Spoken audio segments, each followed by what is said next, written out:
बड़ी खबर के साथ फिलहाल हम शुरुआत करेंगे। आज भी यूक्रेन के कई शहरों में रूस की ओर से गोलाबारी की गई है। लुहांस्क में रूस ने बरसाए हैं बम, तेल डिपो में जबरदस्त आग, काले धुएं का गुबार पूरे आसमान को ढकता हुआ लुहांस्क के आसमान में साफ तौर से देखा जा सकता है। जिस तरह की परिस्थिति इस वक्त बनी हुई है, तस्वीरें आप देखिए। लुहांस्क की ये तस्वीरें हैं। तेल डिपो में जबरदस्त आग लग गई जब रूस की ओर से वहां पर बम बरसाए गए। मिकोलीव में रूस का मल्टीपल रॉकेट लॉन्चर से हमला किया गया है। इस तरह से कुछ शहरों को लेकर सीज फायर का ऐलान, तो वहीं कुछ शहरों पर जबरदस्त बमबारी, जिसके जरिए तबाही की तस्वीरें अलग अलग हिस्सों से लगातार। खार्किव में रूसी हमले में 8 लोगों की मौत हो गई है। ये बड़ी जानकारी सामने आ रही है। रात में बमबारी हुई, 8 लोगों की जान चली गई। 3 अलग अलग तस्वीरें इस वक्त टीवी स्क्रीन पर आपके सामने है। आप देख पा रहे हैं लुहांस्क में धमाके शोले में तब्दील हो चुका है। किस तरह से पूरा का पूरा तेल डिपो विंस्किया एयरपोर्ट पर जबरदस्त हमला किया गया, जिसके बाद वहां से तबाही की तस्वीरें सामने आ चुकी हैं। खार्किव धुआं धुआं हो रहा है चारों तरफ। ऐसा मंजर जिसको शब्दों में बयां कर पाना काफी ज्यादा मुश्किल। वहां के लोगों के ऊपर क्या गुजर रही होगी जब इन तस्वीरों को, इस भयावह स्थिति को वो अपनी आंखों के सामने देख रहे होंगे, या फिर जो लोग अभी भी यहाँ पर जहां तहां फंसे हुए हैं, जो शहर से बाहर नहीं निकल पाए हैं। बड़ी तादाद में यूक्रेनी हथियार थामे अपने मुल्क की सुरक्षा में भी लगे हुए हैं, तो वहीं रूस की ओर से आर पार की जंग भी दिखाई दे रही है। आज 12वां दिन है। गोला बारूद और हमला लगातार जारी है। इन सब के बीच जो अहम अपडेट्स हैं वो जानिए। यूक्रेन के राष्ट्रपति जेलेंस्की से प्रधानमंत्री नरेंद्र मोदी की 35 मिनट तक बातचीत हुई है। इन सब के बीच जेलेंस्की अपने देश के लोगों से ये कहते हुए नजर आ रहे हैं कि जंग में लोगों की हत्या करने वालों को हम माफ नहीं करेंगे। जंग के दौरान जो अत्याचार हुए हैं भूलेंगे नहीं। वहीं आपको ये भी बताते चले, कुछ देर बाद प्रधानमंत्री नरेंद्र मोदी रूसी राष्ट्रपति पुतिन से बातचीत करने वाले हैं। जबकि जेलेंस्की की अपील पर दूसरी तरफ अमेरिका और नाटो ने रविवार को यूक्रेन को 17,000 एंटी टैंक मिसाइलें और दूसरे हथियारों की खेप भी भेज दी है। जबकि रूसी विदेश मंत्रालय के प्रवक्ता की ओर से बार बार कहा जा रहा है यूक्रेन की मदद करने वाले देशों को धमकी देते हुए कि ऐसा करके रूस के साथ जंग को वो दावत दे रहे हैं। अलग अलग तस्वीरें आपके सामने हैं। इन 6 तस्वीरों के जरिए आप समझ सकते हैं किस तरह से बम बारूद और तबाही की ये तस्वीरें जो बहुत ज्यादा बेचैन करती हैं। आगे क्या होगा ये बड़ा सवाल है। इसी पर चर्चा करने के लिए 2 खास मेहमान स्टूडियो में हमारे साथ जुड़े हुए। लेफ्टिनेंट जनरल संजय कुलकर्णी जी, आपको बहुत स्वागत है सर। और सुबह से ही आप देख पा रहे हैं हमारे साथ लगातार मेजर जनरल बिशंबर दयाल जी जुड़े हुए हैं। लेकिन सीधे राजेश पवार का हम रुख करेंगे कीव से। राजेश हमारे साथ एक बार फिर से लाइव जुड़ चुके हैं। राजेश, आपने जानकारी दी कीव में फिलहाल शांति देखी जा रही है। 4 शहरों में युद्ध विराम भी है। लोगों को निकालने के लिए, उन्हें सेफ पैसेज देने के लिए, ताकि उन्हें किसी भी तरह का खतरा ना हो, क्या कोशिशें दोनों देशों की ओर से की जा रही हैं? देखिए चित्रा जी, यहाँ से जो है अभी जो सीज फायर है, इसका अर्थ है कि किसी भी तरह की बमबारी नहीं होगी शहर के ऊपर, या यहाँ की जो मेन ट्रेन स्टेशन हैं, बस स्टेशन हैं, वहाँ किसी तरह की कोई बमबारी नहीं होगी। हाईवेज पे कोई फायरिंग या किसी तरह का हमला नहीं किया जाएगा। और यहाँ मैं बता दूं आपको कि काफी बड़ी जो है तादाद में लोग ट्रेन से निकल रहे हैं, रेल का इस्तेमाल कर रहे हैं। और कल काफी सारे रेफ्यूजीज इरपिन से कीव की तरफ आए हैं, जिनको सबको कीव मेन ट्रेन स्टेशन से आगे पश्चिम की तरफ, या जो लोग बाहर जाना चाहते हैं यूक्रेन से, उनको वहां से निकाला जा रहा है। तो काफी एक्स्ट्रा ट्रेन को प्लेस किया जा रहा है ट्रेन स्टेशन पे, ताकि इन लोगों को आसानी से निकाला जा सके। और सीज फायर का अर्थ यह है कि वो सेफ हैं, किसी भी तरह से कोई हमले का अभी अंदेशा नहीं है। ट्रेन स्टेशन के ऊपर या बस स्टेशन के ऊपर, रेलवे लाइंस के ऊपर या हाईवेज के ऊपर किसी तरह की फायरिंग या हमला नहीं होगा। तो ये लोग सुरक्षित निकल सकते हैं, और इसी के मद्देनजर ये सीज फायर का ऐलान किया गया है। राजेश, चूंकि बीते 12 दिनों से लगातार चप्पे चप्पे से अलग अलग जगहों से अपनी जान पर खेलकर जाबाज रिपोर्टिंग पूरा देश आपका अब देख रहा है, और यकीनन जिस तरह की लोगों की प्रतिक्रिया भी आपको लेकर सामने आती है, मैं आपसे जानना चाहूंगी इन 12 दिनों में आपने अपनी आंखों से जो देखा, जो महसूस किया है, 12वें दिन आज रूस और यूक्रेन कहां पर खड़े नजर आ रहे हैं? एक दौर इसके पहले हमने देखा कि किस तरह से सीज फायर का ऐलान किया गया था, हालांकि उस समय दोनों ओर से आरोप प्रत्यारोप लगाए गए। आज फिर 4 शहरों को लेकर सीज फायर का ये ऐलान क्या कहता है, और इसके साथ ही अब ये जंग आगे किस रूप में बढ़ती हुई नजर आ रही है? राजेश, देखिए, जो ये सीज फायर है इसमें हमें बहुत ज्यादा नहीं देखना चाहिए, क्योंकि दोनों देश, चाहे यूक्रेन हो चाहे रूस हो, वो दुनिया के सामने एक ह्यूमैनिटेरियन, अपनी एक ह्यूमन इमेज प्रस्तुत करना चाहते हैं कि वो किसी भी तरह से ये नहीं चाहते कि सिविलियंस इस युद्ध में मारे जाएं। वो दिखाने की कोशिश कर रहे हैं कि उनका एम लोगों को मारना या किसी तरह का नुकसान पहुंचा नहीं है। उनका एम अपने पॉलिटिकल ऑब्जेक्टिव्स हैं, चाहे वो यूक्रेन के हों चाहे रूस के हों, वो उसे पूरा करना चाहते हैं। और उनका कोई भी एम, दोनों देश ये ह्यूमन दिखने की कोशिश कर रहे हैं कि वो सिविलियंस का किसी प्रकार का नुकसान नहीं चाहते हैं। और जहां तक उनका इस स्थिति का सवाल अब तक, देखिए पूर्व में और दक्षिण में यूक्रेन के इस वक्त रूस काफी मजबूत स्थिति में है। जो दोनबास का एरिया है वहां लुगांस्क मिलिशिया और दोनेत्स्क मिलिशिया, उन्होंने बहुत से नए गांवों और छोटे छोटे कस्बों पे कब्जा कर लिया है। इसके अलावा रूसी सेना लगातार पूर्व से पश्चिम की तरफ बढ़ रही है, निप्रो नदी की तरफ। उसी प्रकार साउथ में क्रीमिया के नॉर्थ में, वहां से क्रीमिया से भी जो ऑफेंसिव है वो लगातार प्रोग्रेस कर रहा है। और आप देखें जितने वैल्यू टारगेट्स हैं, चाहे वो न्यूक्लियर प्लांट्स हों, हाइडल पावर प्लांट्स हों, उन पे लगातार रूस कब्जा बना रहा है। शहरों के अंदर नहीं घुस रहा है, उसकी जो स्ट्रेटेजी अभी तक रही है, शहरों के अंदर ज्यादा नहीं घुस रहा है, लेकिन जो टेरिटरी है उस पर उसका कब्जा, ताकि इन शहरों को कट ऑफ किया जा सके, लगभग दक्षिण में और पूर्व में काफी बड़े इलाके में हो चुका है। बिल्कुल। इसके अलावा देखिए अभी एक चीज और मैं बता दूं आपको महत्वपूर्ण है इसमें, कि रूस ने जो है पावर जनरेशन यूक्रेन की जो है, जो न्यूक्लियर पावर प्लांट्स हैं, देखिए 50% जो यहाँ की इलेक्ट्रिसिटी प्रोडक्शन होती है वो न्यूक्लियर पावर प्लांट से होती है। तो जो न्यूक्लियर पावर प्लांट पे कब्जा और हाइडल पावर प्लांट पे कब्जा करके लगभग जो पावर सप्लाई है उसकी 80% पावर सप्लाई से 4 ये न्यूक्लियर पावर प्लांट है यूक्रेन में, जिसको लेकर अपने आप में रूस। और इस वक्त एक बड़ी खबर आ रही है, रूस को न्यूजीलैंड ने 100 से ज्यादा रूसी नेता कारोबारियों पर पाबंदी लगा दी है। न्यूजीलैंड ने ये बड़ी खबर, अब रूस को न्यूजीलैंड की ओर से ये बड़ा झटका लगा है। न्यूजीलैंड की ओर से ये झटका देते हुए आपको बता दें 100 से ज्यादा ऐसे कारोबारी हैं, ऐसे लोग, ऐसे नेता जिन पर पाबंदी लगा दी गई है न्यूजीलैंड की ओर से। रूस को एक के बाद एक कई ऐसे मुल्क है जो झटके पे झटका दे रहे हैं। आपको बता दें खासतौर से यूरोपियन यूनियन कंट्रीज को हम लेकर देखें, अमेरिका की ओर से जिस तरह से मदद की जा रही है यूक्रेन को, पुतिन पर भी न्यूजीलैंड ने लगा दी है पाबंदी। ये बड़ी खबर सामने आई है, न्यूजीलैंड ने पुतिन पर भी लगा दी है पाबंदी। अब रूस को न्यूजीलैंड का ये बड़ा झटका। आपको इसके पहले बताते चले कि पुतिन को लेकर फ्रांस से भी खबर सामने आई थी, जहां पर उनकी जो मोम की मूर्ति थी उसको हटा दिया गया था एक म्यूजियम से। राजेश हमारे साथ जुड़े हुए हैं। 100 से ज्यादा नेता कारोबारियों पर ये बैन, न्यूजीलैंड की ओर से बड़ा झटका रूस को, क्या समझा जाए राजेश इससे? देखिए चित्रा जी, इसको हमें थोड़े बड़े पर्सपेक्टिव लेके समझना पड़ेगा। न्यूजीलैंड एक बहुत छोटा सा मुल्क है, बहुत छोटी इकोनॉमी है, रूस को इससे कोई प्रभाव नहीं पड़ने वाला। लेकिन इसको आप एक चीज देखें, जो एंग्लो सेक्सन वर्ल्ड है, जो अंग्रेजी बोलने वाला वर्ल्ड है, रूस, आपका America, Canada, Australia, New Zealand, Britain, ये बहुत ही ज्यादा एग्रेसिव रहे हैं इस पूरे एपिसोड में रूस के खिलाफ। जबकि यूरोप कुछ नरम रहा है। आपने देखा है बिल्कुल स्पष्ट डिवीजन रहा है एंग्लो सेक्सन वर्ल्ड के बीच में और यूरोप के बीच में, अपनी स्ट्रेटेजी को लेके रूस और यूक्रेन की तरफ और इस युद्ध की तरफ।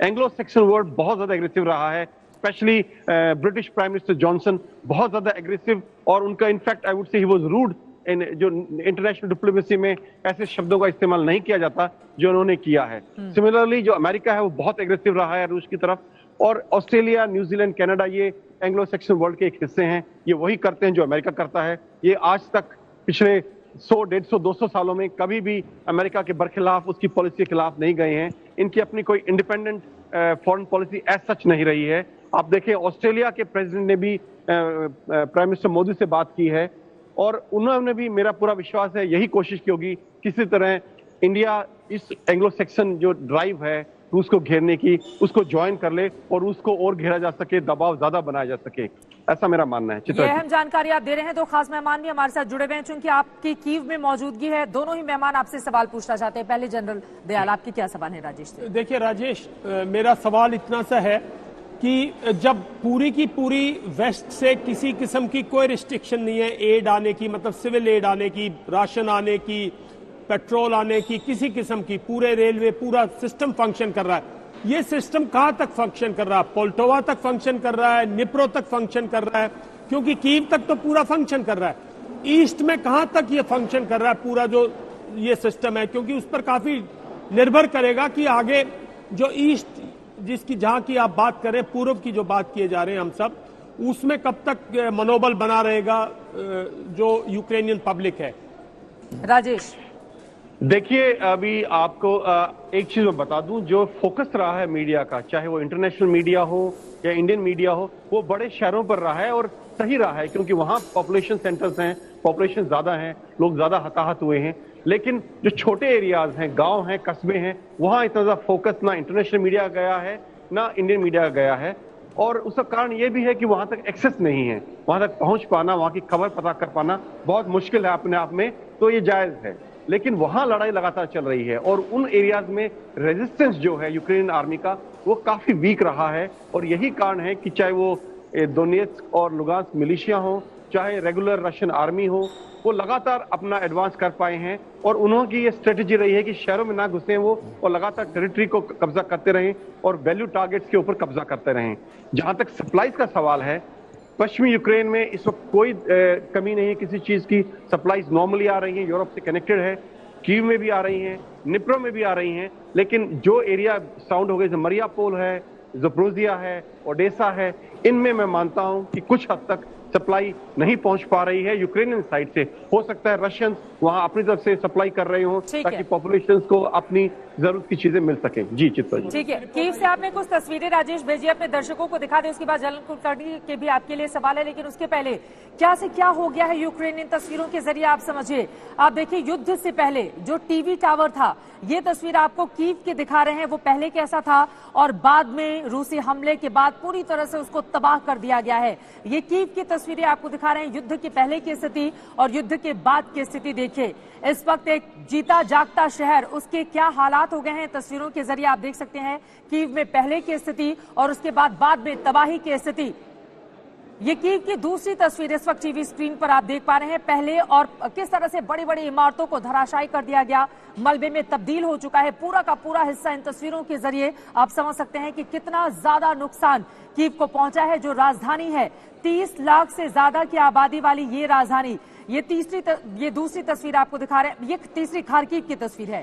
कीव के बाद अब खार्किव की तस्वीर देखिए। पहले और आज की स्थिति में कितना बड़ा फर्क है। पहले कतारों में गाड़ियां कितनी खूबसूरती से वहां पर पार्किंग में लगाई गई, बड़ी बड़ी ऊंची ऊंची मुस्कुराती हुई इमारतें जो पर्यटकों को भी अपनी ओर आकर्षित करती थी। लेकिन अब देखिए वहां पर सिर्फ और सिर्फ तबाही का मंजर है, नामो निशान ध्वस्त कर देने पर, मिटा देने पर रूस आमादा। लेकिन इन सब के बीच रूस ने आखिर इस तरह से कदम आगे बढ़ाया तो उसके अपने इंटरेस्ट थे, उसको लेकर वो भरोसा क्यों नहीं मिल पाया दूसरे देशों से, वो भी बड़ा सवाल है। युद्ध जिन परिस्थितियों में होता है, जब वो अपने आखिरी मकाम तक पहुंचता है तो तबाही के साथ कुछ भी छोड़ता नहीं, आपको बताते चले। लेकिन 12वें दिन के बाद अब ये पूरा का पूरा मामला आगे कैसे बढ़ेगा, दोनों देशों के बीच बातचीत के जरिए क्या समाधान हो पाएगा, या भारत और तमाम जो दूसरे मुल्क है, चाहे वो भारत हो, फ्रांस हो या इन जैसे तमाम दूसरे मुल्क जो बीच बचाव करके कुछ रास्ता ऐसा निकाले कम से कम युद्ध से भयंकर तबाही की जो तस्वीरें सामने आ रही हैं उस पर रोक लगाई जा सके। आप देखिए कीव पर वार पलटवार का दौर किस तरह से जारी है।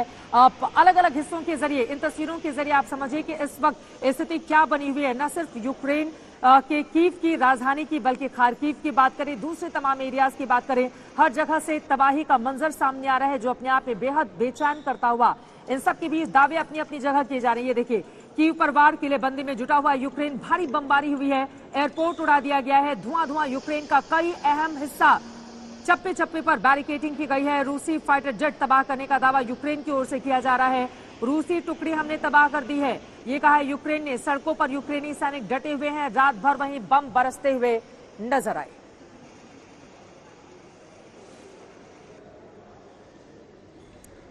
राजेश पवार कीव से लगातार हमारे साथ जुड़े हुए हैं। राजेश, पल पल की खबर हर हिस्से से आप तक पहुंचाने की कोशिश कर रहे हैं, लेकिन जब वो रिपोर्टिंग कर रहे थे उसी समय बिल्कुल नजदीक किस तरह से जोरदार धमाका हुआ है, उस वक्त की तस्वीरें देखिए। देखिए, रूस कीव के इलाके में सिर्फ एक दिशा से आगे बढ़ रहा है और वो है उत्तरी दिशा। रूस सिर्फ पूर्वी यूक्रेन में पूर्व से और दक्षिण से आगे बढ़ रहा है। और इस वक्त जो पूरा फोकस है रूसी फौजों का, रूसी कंसंट्रेशन का, वो नॉर्थ दिशा में है, नॉर्थ और नॉर्थ वेस्ट, उत्तर और उत्तर पश्चिम दिशा में।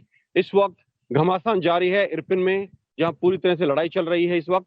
और ये लड़ाई पिछले 72 घंटे से चल रही है। पिछले 48 घंटे में काफी इंटेंस हो गई है, इसका लेवल बढ़ गया है। और ये अभी तक रूसी सेना इरपिन पे पूरी तरह कब्जा करने की स्थिति में नहीं है। रूसी टैंकों ने पूरे शहर को घेर रखा है, जो कि जंगली इलाका है, उधर काफी जंगल है उसके शहर के चारों तरफ। और रूसी शहर के अंदर, इरपिन शहर के अंदर रूसी इन्फेंट्री यानी कि पैदल सैनिक इस वक्त घुसे हुए हैं।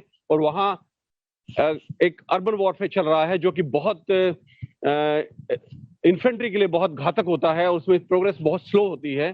तो मुझे लगता है कि इरपिन को क्लियर करने में रूसी फौज को कम से कम 2 से 3 दिन और लगेंगे। और जब तक इरपिन क्लियर नहीं होगा, रूसी फौज का हमला कीव के ऊपर नहीं होगा। ओवर।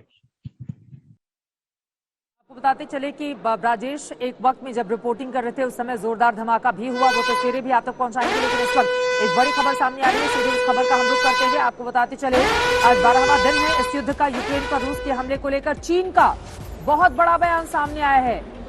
यूक्रेन पर रूसी बमबारी जिस तरह से चल रही है, विवाद सुलझाने की कोशिश करेंगे। चीनी विदेश मंत्री का ये अहम बयान है, ये बहुत बड़ा बयान है। इस बात को समझिए, चीन और रूस एक दूसरे के साथी हैं, एक तौर पर आप देख सकते हैं।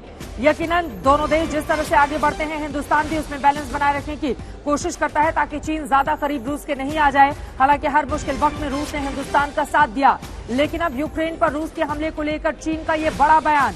और यकीनन जब ताकतवर देश आगे बढ़ेंगे, वो बीच का रास्ता निकालने की, हल करने की कोशिश करेंगे, तो बातचीत के जरिए बात बन जाए, ऐसी कोशिशें होनी चाहिए। लेकिन ऐसी कोशिशों को अंजाम तक कौन लेकर जाएगा, ये बड़ा सवाल है। एक तरफ ज़ेलेंस्की यूक्रेनी राष्ट्रपति से प्रधानमंत्री मोदी की बातचीत, पुतिन से कुछ देर के बाद बातचीत होनी है। वहीं दूसरी तरफ चीनी विदेश मंत्री का ये बयान, विवाद सुलझाने की करेंगे कोशिश। ये बयान काफी ज्यादा बड़ा और अहम हो जाता है।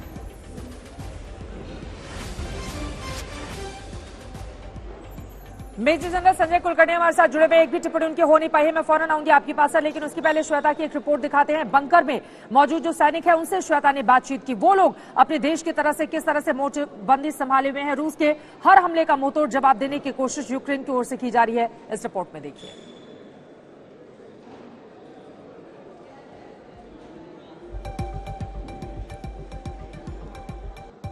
यूक्रेन में मुकाबले की क्या स्थिति है? रूस की सेनाएं बढ़ रही हैं कीव की तरफ, ये सब जानते हैं, लेकिन आज जमीन पर लड़ाई कहां पर पहुंची है, हमने और हमारी टीम ने यहां से आपको बहुत अलग अलग पहलू दिखाए हैं, लेकिन आज हम आपको एक ऐसे अंडरग्राउंड बंकर में लेकर आए हैं जहां पर यूक्रेन की फौज तैनात है। हम आपको तस्वीरें नहीं दिखा सकते हैं सुरक्षा के लिहाज से, लेकिन हम एक ऐसी टुकड़ी का जो नेतृत्व कर रहे हैं, जिसे लीड कर रहे हैं, सेना के एक अधिकारी हैं, वो हमारे साथ हैं, जिनसे हम कुछ जानकारियां यहां पर लेते हैं। हथियार आप तमाम उनके साथ AK-47 से लेकर ग्रेनेड से लेकर RPG तक सब कुछ देख सकते हैं, यानी हथियारों की सप्लाई निर्बाध जारी है।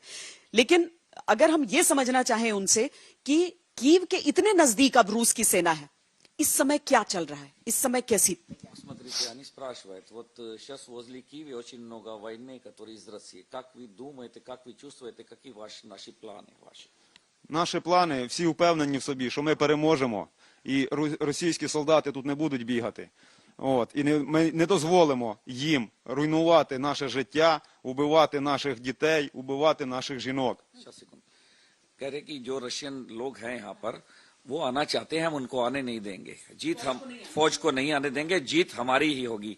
हम उनको ये हक नहीं दे सकते कि हमारे बच्चे, हमारी औरतें या हमारे जो लोग हैं, हमारे परिवार के लोग हैं, हमारे जो घर हैं, उन पर वो आक्रमण करे और उनको मारे। ये हम किसी भी हाल पे नहीं होने देंगे। तैयार हैं, प्रशिक्षित हैं उस सारी चीजों? बिल्कुल ये तैयार हैं, पूरी तरीके से प्रशिक्षित हैं और हर वार को सहने के लिए, हर वार का जवाब देने के लिए लोग बिल्कुल तैयार हैं। और जिस तरीके से सिविलियन्स को भी टारगेट किया जा रहा है, आम लोगों को भी बहुत जान का नुकसान यहां पर हो रहा है, मन में क्या चल रहा है, कितना संघर्ष?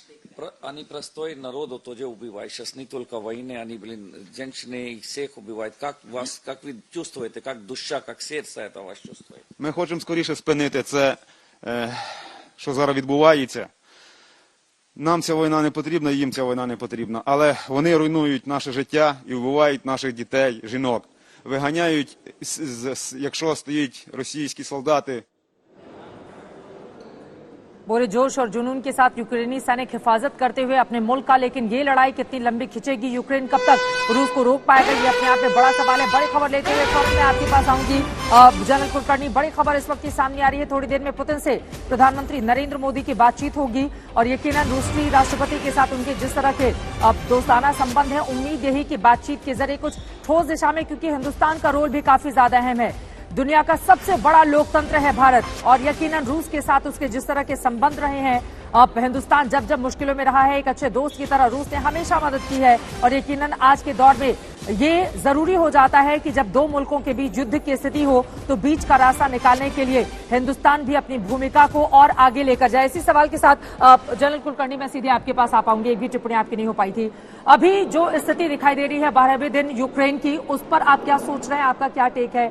और प्रधानमंत्री नरेंद्र मोदी की पुतिन से कुछ देर के बाद बातचीत होनी है, क्या होगा एजेंडा इस बातचीत का?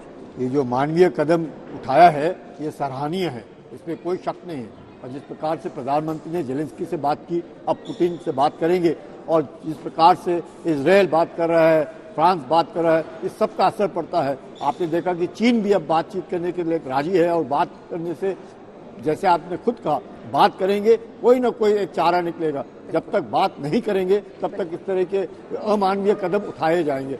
जरूर है कि रूस के जो सिक्योरिटी कंसर्न्स हैं, उनकी जो सुरक्षा को लेकर के जो चिंताएं हैं, उनको नजरअंदाज ना किया जाए। अगर वो बातों में ध्यान में रखा जाए तो मुझे पूरी उम्मीद है कि जिस प्रकार से जेलेंस्की भी हैं, वो भी जानते हैं कि जिस प्रकार से रूस है एक महाशक्ति है, उसके सामने टिकना बहुत मुश्किल है, और धीरे धीरे करके यूक्रेन का ही नुकसान हो रहा है। दुनिया की दूसरी सबसे बड़ी सैन्य शक्ति, इसी से जुड़ा हुआ सवाल आपसे अगला मेरा है कि अभी चूंकि जो पश्चिमी देश हैं उन पर रूसी राष्ट्रपति का भरोसा कम होगा, लेकिन चीन उनके साथ अच्छे संबंध है, और चीनी विदेश मंत्री का इस तरह का बयान, प्रधानमंत्री नरेंद्र मोदी के साथ हिंदुस्तान के साथ रूस के अपने अलग संबंध है, और इन दोनों ही मुल्कों ने, जैसे कई ऐसे मुल्क हैं जिन्होंने अपना बैलेंस बनाए रखा है दोनों के बीच, यूक्रेन और रूस के बीच में। तो क्या आपको लगता है कि जब ये मुल्क आगे आकर इस युद्ध को खत्म करने की दिशा में, या दोनों के बीच बातचीत के जरिए कम से कम समाधान का रास्ता तलाशा जाए, बिल्कुल, तो क्या बातचीत बन सकती है? बहुत बन सकती है। क्यों, आप खुद देखेंगे, जैसे राजेश भी बात कर रहे थे कि जितने इंग्लिश स्पीकिंग वर्ल्ड है and non English speaking world है, तो जिस प्रकार से भारत हुआ, इजरायल हुआ, फ्रांस हुआ, इस तरीके से बातचीत कर रहे हैं। चीन और रूस की जबरदस्त दोस्ती है। चीन भी नहीं चाहता है कि इस सूट को खींचा जाए, क्योंकि थोड़ी देर तक तो सब एक दूसरे की मदद करेंगे, उसके बाद इसका असर चीन पे भी होने लगेगा। उसको देखते हुए मुझे लगता है बहुत जरूरी है, क्योंकि खासकर अपने प्रधानमंत्री का जो नाता, रिश्ता, बातचीत का और अपना पर्सनल रिलेशनशिप है पुतिन के साथ, वो बहुत मायने रखता है। जेलेंस्की के साथ मुझे लगता है हमारे भारतीय बच्चे बाहर आए, सिर्फ रूस नहीं, जेलेंस्की की मदद से भी आए। आपको बता दें, रूसी बमबारी अलग अलग हिस्सों में लगातार जारी है। बड़ी खबर इस वक्त सामने आ रही है यूक्रेन के खार्किव से, जहां पर जबरदस्त तरीके से बमबारी की गई है। रूसी सेना के हमले में बड़ी तबाही हुई है। खार्किव से ये बड़ी जानकारी सामने आ रही है, जहां पर खार्किव में दिखे रूसी सेना के जवान, अपार्टमेंट, यूनिवर्सिटी बिल्डिंग को भारी नुकसान पहुंचा है। बड़ी खबर खार्किव से, जो दूसरा बड़ा शहर है यूक्रेन का। अभी 1 घंटे से खार्किव में फिलहाल सीजफायर जारी है, लेकिन उसके ठीक पहले सेना के हमले में बड़ी तबाही जिस तरह की सामने आई है, रूस ने जहां तहां तबाही के मंजर फैला दिए हैं। खार्किव से ये बड़ी खबर सामने आ रही है, यकीनन वो अपने आप में बेचैन करने वाली है। हालांकि इस तबाही के बाद फिलहाल सीज फायर का ऐलान किया गया है, और सीज फायर यानी कि फिलहाल वहां पर लोगों को, जो आम नागरिक फंसे हुए हैं, उनको निकालने की कोशिशें की जाएंगी, और किसी भी तरह की बमबारी अभी नहीं होगी जब तक सीज फायर है। लेकिन उसके ठीक पहले अपार्टमेंट को, बिल्डिंग्स को, वहां पर जो ऊंची ऊंची इमारतें हैं, उनको जबरदस्त तरीके से नुकसान पहुंचा है। ये तस्वीरें आपको दिखा रहे हैं अलग अलग हिस्सों की, चाहे कीव हो, चाहे खार्किव हो, कोई भी इलाका हो, हर तरफ तबाही का मंजर नजर आ रहा है। इन सब के बीच खार्किव में रूसी सेना के जवान भी दिखाई दे रहे हैं, सड़कों पर चहलकदमी करते हुए वो नजर आ रहे हैं। और इसी के साथ खार्किव का, और ये तस्वीर देखिए, आप देखिए किस तरह से शहर को छोड़ने के लिए भारी तादाद में, बड़ी तादाद में लोग उमड़े हुए हैं। ये तस्वीरें आपके सामने हैं, रेलवे स्टेशन की ये तस्वीर आपको दिखा रहे हैं, जहां पर बहुत बड़ी तादाद में, हजारों की तादाद में लोगों का जमावड़ा किस तरह से है, जो यहां तहां शहर को छोड़कर दूसरे जगहों पर। खार्किव के रेलवे स्टेशन की ये तस्वीर है, आप देखिए, बिल्कुल पैर रखने तक की जगह नहीं है, जिस तरह की स्थिति बनी हुई है। खचाखच भरा हुआ ये पूरा का पूरा रेलवे स्टेशन, और ट्रेनों में इतने लोग बैठ भी नहीं पाएंगे जितनी भीड़ इस वक्त आप देख पा रहे हैं।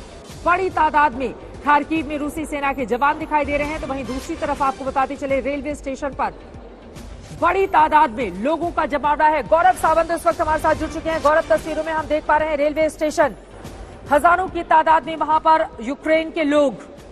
इतनी बड़ी तादाद में तो कई ट्रेनों को चलाना पड़ेगा, उसके बाद ही लोग वहां से बाहर निकल पाएंगे। फिलहाल की स्थिति क्या है? खार्किव में युद्ध विराम है, अभी वहां से क्या खबर मिल रही है गौरव?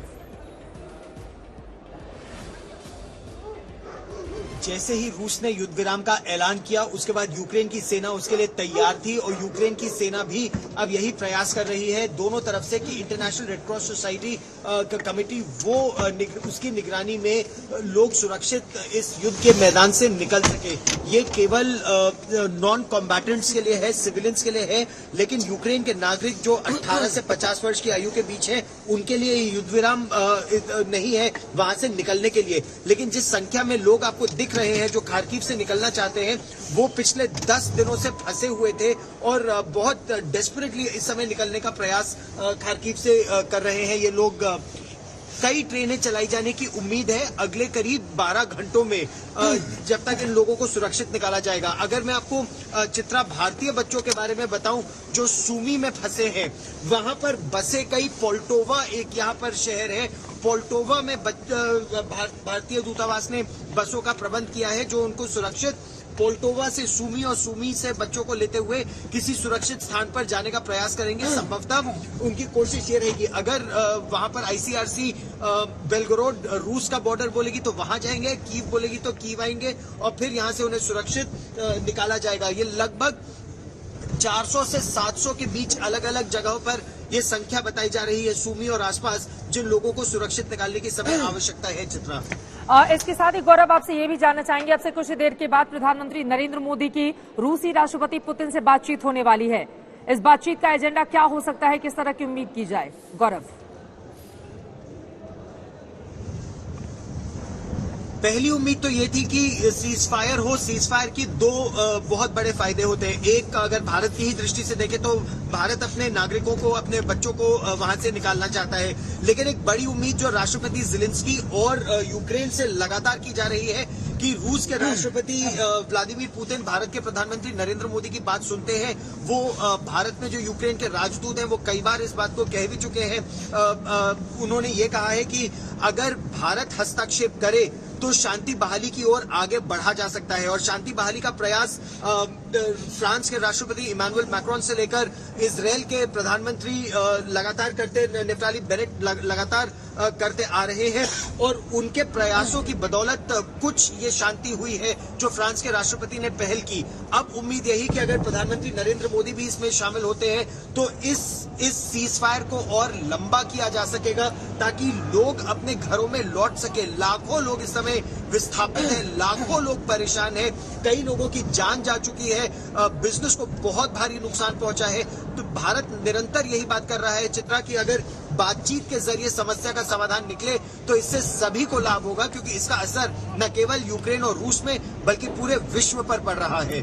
चित्रा, एक ही दिन में बेहद कम समय के भीतर दो मुल्क जो आमने सामने हैं, युद्धरत हैं, अगर दोनों ही देशों के राष्ट्राध्यक्षों से नरेंद्र मोदी की बातचीत होती है तो कूटनीति के लिहाज से इस बात को समझिए कि इसके मतलब और मायने क्या हैं। लेफ्टिनेंट जनरल विश्वम्बर दयाल जी भी हमारे साथ जुड़े हुए हैं, आपसे सवाल पूछना चाहते हैं। गौरव, आपके सवाल सर। गौरव की गौरव, मेरा छोटा सा सवाल है कि देखिए कभी भी जो रेलवे स्टेशन हैं और जो मूविंग ट्रेन हैं उन पर रशियंस ने फायर नहीं किया है।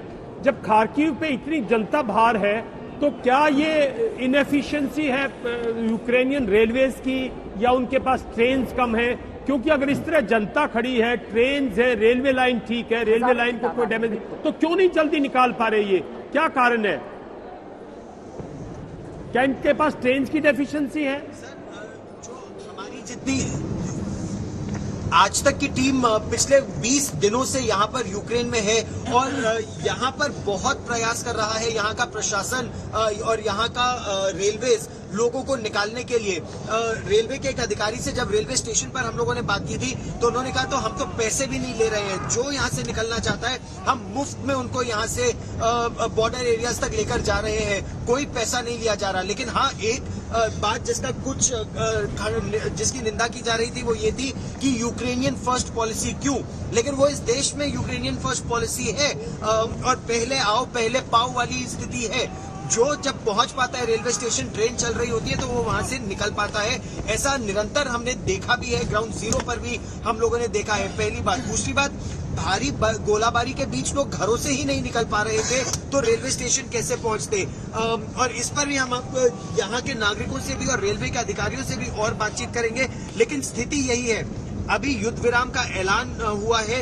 इस युद्ध विराम के दौरान अब ये लोग सुरक्षित निकलने का प्रयास कर रहे हैं, लेकिन जाएं तो जाएं कहां, ये एक और बड़ी चुनौती है लोगों के लिए।